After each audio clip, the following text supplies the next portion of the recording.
If you're over 40 and your polo shirt makes you look like you're heading to Home Depot instead of leading a board meeting, this video will change that in the next 6 minutes. Let me tell you about Mike, a successful construction company owner who came to me with a problem. I walk into meetings with developers and architects, he said, and I can see them sizing me up before I even speak. Same income bracket as these guys, but something's off. Mike's issue isn't unique. I see it everywhere. Successful men who've built impressive careers, but somehow their polo game is working against them. Meanwhile, other guys in the same room command instant respect, not because of what they're wearing, but because of how they're wearing it. The difference: 3 specific things I'm about to show you, and stick around because the third principle I'll share at the end changed how I show up in every room. By the time we're done, you'll never look at your polo collection the same way again. Rule number 1. The polo fit that commands respect. Let's start with something that'll save you from the biggest mistake 90% of men over 40 make: wearing the wrong fit. And I'm not talking about going up or down a size. I'm talking about understanding how a polo should sit on your body when you're walking into important meetings, not weekend barbecues. Here's the reality check: those loose, boxy polos you've been wearing, they're aging you. I don't care if they're comfortable. They're sending the wrong message. When fabric hangs loose around your torso, it creates this visual weight that makes you look heavier and less decisive. But here's where most guys overcorrect. They go skin tight thinking it makes them look younger. It doesn't. It makes you look like you're trying too hard, and at 40 plus, trying too hard is worse than not trying at all. So, what actually works? The shoulders are your foundation. The seam should hit exactly where your shoulder ends, not hanging off, not pulling tight across your back.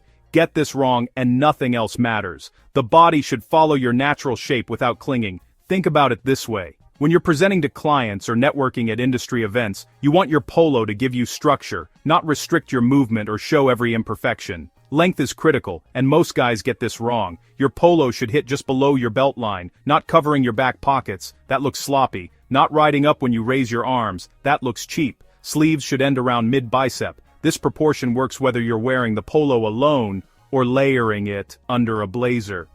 When you get this fit right, something interesting happens. You naturally stand straighter, move with more confidence. That's not psychology. That's what happens when your clothes work for you, instead of against you. Think of the difference between a tailored blazer and a windbreaker. One sharpens your silhouette, the other swallows you completely. Same principle applies here. Rule number 2.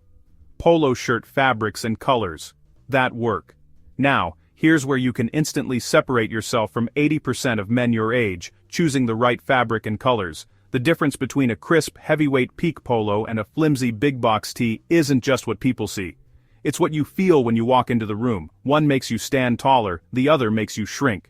I learned this lesson the hard way. I once wore a paper-thin white polo to a major networking event. I looked like I was about to wash someone's car, not close a deal. That's when I understood the right fabric doesn't just hold its shape, it holds your confidence in place. Here's what the sharp guys know: fabric quality is everything. Peak cotton is your gold standard. It has structure, maintains its shape throughout long days, and has this subtle texture that photographs well in professional settings.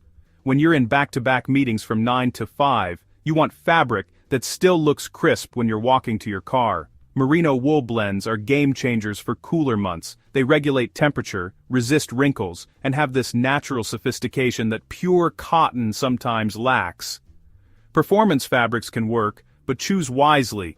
You want moisture wicking without looking like you're about to coach Little League. Now, color.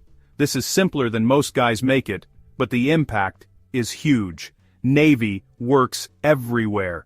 Boardrooms, client dinners, industry conferences. It's authoritative without being aggressive, classic without being boring. Rule number 3. Real outfit combos for men over 40. Alright, you've got the fit and fabric figured out. Now, let's talk about putting together combinations that work for your actual life, not some fashion magazine fantasy. For client-facing roles or important meetings, consider a navy polo, dark wash jeans, and brown leather loafers. This combination hits the sweet spot between approachable and authoritative. The dark jeans provide structure, the leather shoes add sophistication, and the navy polo bridges formal and casual perfectly.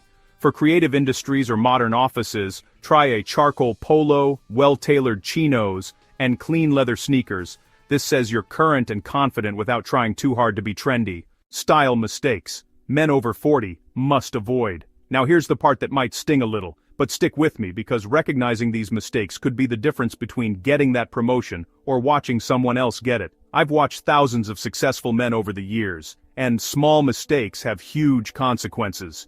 Let me tell you about what happened to a buddy of mine. A friend of mine, CFO of a promising startup, showed up to pitch investors in a neon logo polo and white athletic sneakers. This guy's brilliant, had killer financials, solid product, but guess what? The investors remembered after the meeting.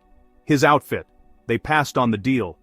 That's when I realized every detail matters, especially the ones you think don't. Logo overload is mistake number 1. I see partners at major consulting firms wearing polos with logos so big they look like NASCAR drivers. When the branding dominates the shirt, you look less sophisticated, not more successful. Subtle or no branding almost always looks better. The accessory mismatch problem trips up even smart guys. You'll nail the polo, then pair it with a chunky sports watch, worn baseball cap, and beat-up sneakers. Each piece sends a different message, and together they create confusion about who you are professionally. The tucking dilemma. This one's tricky. Some guys always tuck, making casual settings look stiff. Others never tuck, missing opportunities to look more polished. Simple guideline: tuck with dress pants or chinos when the situation calls for polish. Leave untucked with jeans, but only if the length is right. But wait, before you think you've got this figured out, there's one mistake that'll kill all your progress footwear. White athletic socks with leather shoes, running shoes with business casual, or flip-flops anywhere but the beach. These choices destroy your credibility instantly. Color coordination matters more than you might think. Your belt should complement your shoes. Your socks shouldn't be the first thing people notice. These aren't rigid rules, but guidelines that help create cohesive, intentional looks. But here's the biggest mistake: not considering the total impression. You might have each piece figured out individually, but if they don't work together to support the image you want to project, you're working against yourself. Your polo might cost $100, but pair it with beat-up sneakers, and you're right back at that backyard BBQ vibe. No matter how much you spend on the shirt, every mistake here is subtle, and that's the danger. It's death by 1,000 unfashionable cuts. Go look at your last meeting photo. Does your outfit say intentional or I got dressed in the dark? Remember, in professional settings, people size you up in seconds. Every choice either reinforces that you're someone who pays attention to details or suggests that you don't. And in business, details are everything.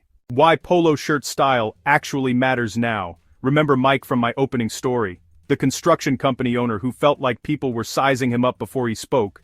3 months after applying exactly what we've covered today, Mike calls me up. "I just closed the biggest project of my career," he said. "Same expertise, same track record, but now when I walk into a room, people lean in instead of checking their phones." Another client told me something that really stuck. "My teenage son started asking to borrow my polos after I upgraded my wardrobe. That's when I knew something had really changed." When your own kids notice you've stepped up your game, that's when you know it's working.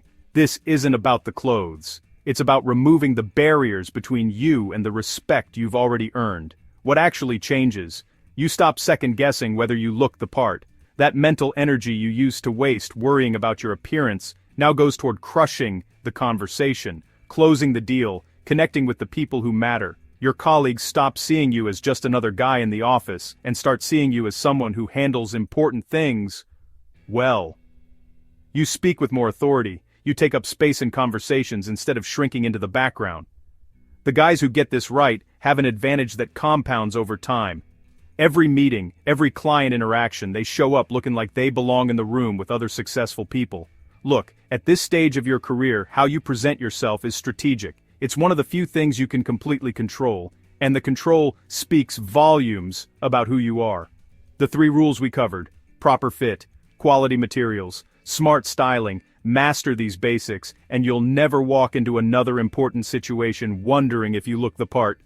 You've earned your place in that room, now dress like it. Tomorrow morning, I want you to do something. Check your polo fit in the mirror. Does it pass the shoulder test we talked about? If not, you know exactly what to fix. And if you want to take this to the next level next week, we're diving deep into layering polos with blazers and sport coats. I'll show you exactly how to layer a polo under a blazer without looking stiff or overdressed. Thanks for watching. If this changed how you think about polo shirts or presenting yourself, smash that like button and subscribe. Don't miss next week, it's where things get really interesting. Thanks for watching.